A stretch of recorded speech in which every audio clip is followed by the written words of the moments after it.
Hey everyone, welcome back. Today I'm going to tell you about a case that sounds so absurd you'd think I'm making it up.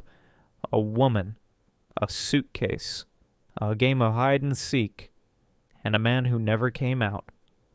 Sarah Boone told police it was an accident, just a drunk game that went wrong. But the videos on her phone, they told a completely different story. This isn't just about what happened that night. It's about what those videos revealed. The begging, the pleading, and the voice on the other side of that zipper, laughing. By the end of this, you'll understand why the jury took less than 2 hours to decide her fate. Let's get into it. It was February 23rd, 2020, Winter Park, Florida. A quiet neighborhood, the kind where people know their neighbors and nothing crazy ever happens. Sarah Boone was 42. Worked in real estate, lived in a decent apartment complex. From the outside, pretty normal life. Her boyfriend, Jorge Torres Jr, was 42 too. They'd been together on and off for a while. The kind of relationship that was complicated. Lots of drinking, lots of fighting, lots of making up. That night started like a lot of their nights. Wine, vodka, playing around. They'd been drinking heavily. Sarah would later admit they'd gone through at least 2 bottles of wine. At some point, they had decided to play hide and seek. Yeah, 2 adults in their 40s, drunk, playing hide and seek. Corey thought it would be funny to hide in a suitcase, one of those big blue suitcases people use for long trips. And Sarah thought it would be hilarious to zip him inside. According to Sarah, they were both laughing. It was all just a game. Just fun. She zipped him in. And then, she said she fell asleep. Just passed out on the couch. Forgot he was in there. Didn't think anything of it. When she woke up the next morning, she went to check on him. Unzipped the suitcase. Jorge wasn't moving. He was dead. Sarah called 911, frantic, crying, saying she didn't know what happened, saying it was an accident. They were just playing a game and she fell asleep, and she didn't mean for this to happen. The operator told her to start CPR. She tried, but it was too late. When police arrived, they found Jorge's body still partially inside the suitcase, lips blue, fingers scraped raw, bruises on his face and shoulders. Sarah was hysterical. Kept saying it was an accident. Kept saying she loved him. Kept saying she never meant for him to die. And maybe, just maybe, the cops would have believed her. But then they checked her phone. What the investigators found on Sarah Boone's phone changed everything. 2 videos. Both filmed the night Jorge died. Both filmed by Sarah herself. The first video was 26 seconds long. In it, you can see the blue suitcase. It's in the middle of the living room, and it's moving, shaking. Someone inside is pushing against the sides, trying to get out. Then you hear Jorge's voice. "I can't breathe, Sarah." His voice is muffled, desperate. He's clearly struggling. And Sarah, she's laughing. Not nervous laughter, not uncomfortable, "oh, this got out of hand" laughter. Just laughing. "That's what you get," she says. Her voice is casual, almost playful. "Sarah," Jorge says again, louder now. "I can't breathe." "That's on you," she responds. Still filming, still laughing. The video ends. The second video was even worse. 31 seconds this time. The suitcase is still zipped, still shaking. You can hear Jorge inside hitting the sides, his voice panicked now. "Sarah, Sarah, I can't breathe." She doesn't unzip it. Instead, she talks to him, taunts him. "For everything you've done to me," she says. Her voice has an edge now, not playful anymore, cold. "Fuck you," she adds. "Stupid." Jorge keeps begging. "Sarah, I can't." "That's what I feel like when you cheat on me," she says. She's not laughing anymore, but she's not helping him either. She's just standing there, filming, watching the suitcase shake as a man suffocates inside. The video ends, and at some point after that, maybe minutes, maybe longer, Sarah Boone went upstairs and went to bed, left him in that suitcase, zipped up, alone. When investigators asked her about the videos, she had an explanation. She said she didn't remember recording them, said she was too drunk, said it was all just part of the game, just joking around, and she thought he could get out whenever he wanted. But the medical examiner told a different story. Jorge Torres Jr. died of asphyxiation. He suffocated inside that suitcase. And it wasn't quick. The autopsy showed he'd been fighting. Scratches on his hands from clawing at the zipper. Bruises consistent with being stuck in a confined space, struggling to breathe. He didn't just fall asleep and drift away. He fought for his life and lost. Sarah Boone was arrested and charged with second-degree murder, and that's when things got even stranger. Most murder trials are straightforward. Prosecution presents evidence. Defense argues their case. Jury decides. Sarah Boone's trial? Nothing about it was straightforward. First, there was the lawyer situation. Sarah went through 8 different attorneys. 8. Some quit. Some she fired. One told the judge he couldn't work with her anymore because she was uncooperative and difficult. Another said she had unrealistic expectations about her defense. By the time the trial actually started in October 2024, more than 4 years after Jorge died, she was on her 8th lawyer. The delays were endless. COVID didn't help, but even accounting for that, the case kept getting pushed back. Motions filed, lawyers withdrawing, Sarah demanding new representation. Prosecutors were ready to go. The evidence was clear. But Sarah kept throwing wrenches into the process. Finally, in late 2024, the trial began.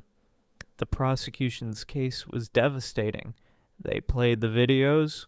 The whole courtroom heard Jorge begging for his life while Sarah laughed and taunted him. Some jurors looked away. Others just stared, stone-faced. The medical examiner testified about the cause of death. Asphyxiation. Took minutes, maybe longer. He would have been conscious for some of it, aware he was dying. Investigators described the scene. The suitcase in the living room. Jorge's body still inside when they arrived.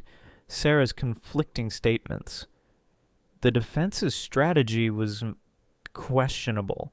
They argued it was an accident, that Sarah and Jorge had a volatile relationship, but she didn't intend to kill him, that she was drunk, didn't realize how serious it was, fell asleep without meaning to leave him in there. They tried to paint Jorge as abusive, said Sarah had been a victim of domestic violence, that this was a tragic accident in the context of a troubled relationship. But here's the problem with that defense. The videos. You can argue accident all you want. You can talk about alcohol and bad relationships and mistakes. But when the jury hears, "I can't breathe," followed by, "That's what you get," and "fuck you," it's hard to sell accident. When they hear Sarah explicitly reference his alleged cheating while he's suffocating, it doesn't sound like she forgot he was in there. It sounds like she wanted him to suffer. The prosecution hammered this point over and over. This wasn't hide-and-seek gone wrong. This was punishment. This was revenge. And Sarah Boone stood there and watched him die. The defense did what they could. But those videos were damning. After closing arguments, the jury went to deliberate. They came back in 90 minutes. Guilty, second-degree murder. Sarah showed no emotion when the verdict was read. Just stared straight ahead. Sentencing was scheduled for December 2nd, 2024. Sarah Boone stood in court one last time. The victim impact statements came first. Jorge's family was there. His son spoke. Described a father who wasn't perfect but didn't deserve to die like that. Didn't deserve to spend his last moments trapped in a suitcase begging for air, being mocked by someone who claimed to love him. Friends spoke about Jorge, about his laugh, about how he'd help anyone who needed it, about how he deserved better. Then it was Sarah's turn. She read a prepared statement, said she was sorry, said she never meant for Jorge to die, said she loved him and this was all a horrible, tragic accident. The judge wasn't buying it. He cited the videos, the evidence, the fact that Sarah had multiple opportunities to help Jorge and chose not to. You taunted him as he struggled to breathe, the judge said. You referenced his alleged infidelity while he begged for his life. This was not an accident. This was malice. The sentence: life in prison. Florida law gives judges discretion in second-degree murder cases. They can go anywhere from a minimum mandatory sentence to life. The judge chose life. No parole. No early release. Sarah Boone will spend the rest of her life in prison. She was led out of the courtroom in handcuffs. Didn't look back. Outside the courthouse, Jorge's family spoke to reporters. Justice was served, his son said, but it doesn't bring him back. And that's the thing about cases like this. There's no winning. Jorge is still dead. His family still has to live with that. Sarah's life is over too, in a different way. All because of one night, one suitcase, one decision to zip it up and walk away. So where does this leave us? Sarah Boone is in prison. Life sentence. She'll die there unless something extraordinary happens with an appeal, which seems unlikely given the evidence. Jorge Torres Jr. is gone, buried, remembered by family and friends as someone who made mistakes but didn't deserve what happened to him. And the rest of us are left with questions. How does something like this happen? How do two adults in their 40s end up playing a game that results in death? The easy answer is alcohol. They were drunk. Judgment was impaired. But that doesn't explain the videos. That doesn't explain Sarah filming Jorge's suffering instead of helping him. That doesn't explain the taunting, the cruelty. Some people said it was domestic violence revenge, that Jorge had been abusive, and this was Sarah's way of fighting back. Maybe. But murder isn't self-defense. And whatever Jorge may have done, he didn't deserve to suffocate in a suitcase. Others said Sarah was just a deeply troubled person, that the relationship was toxic on both sides, that this was a powder keg waiting to explode, probably closer to the truth. The lesson here, if there is one, is about relationships, about recognizing when something is broken beyond repair, about knowing when to walk away. Jorge and Sarah's relationship was volatile. Everyone knew it. They fought. They drank. They hurt each other. And neither one of them had the strength or clarity to just end it.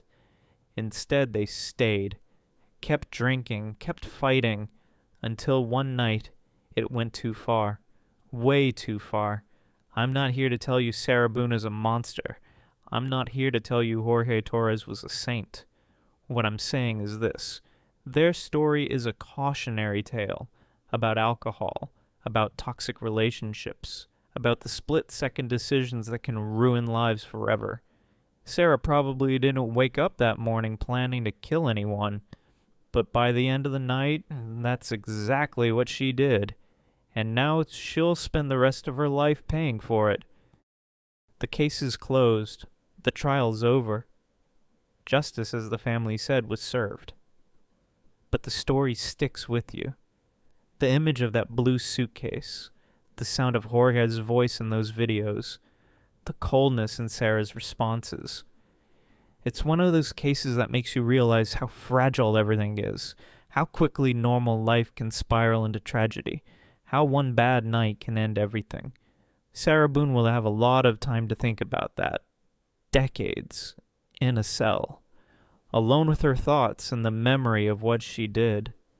And somewhere, Jorge's family's trying to move forward without him. That's the real tragedy. Not just that he died, but how he died. Trapped, scared, begging for help that never came. Remember that the next time you think about staying in a relationship that's hurting you. Remember that the next time you think just one more drink won't hurt. Remember that the next time you make a decision you can't take back. Because sometimes you don't get a second chance. Sometimes the suitcase stays zipped, and there's no coming back from that. Thanks for watching. If this story affected you, please share it. Not for views, but because maybe someone out there needs to hear it. Maybe someone's in a relationship like this. Maybe they need the push to walk away before it's too late. Take care of yourselves and each other. I'll see you in the next one.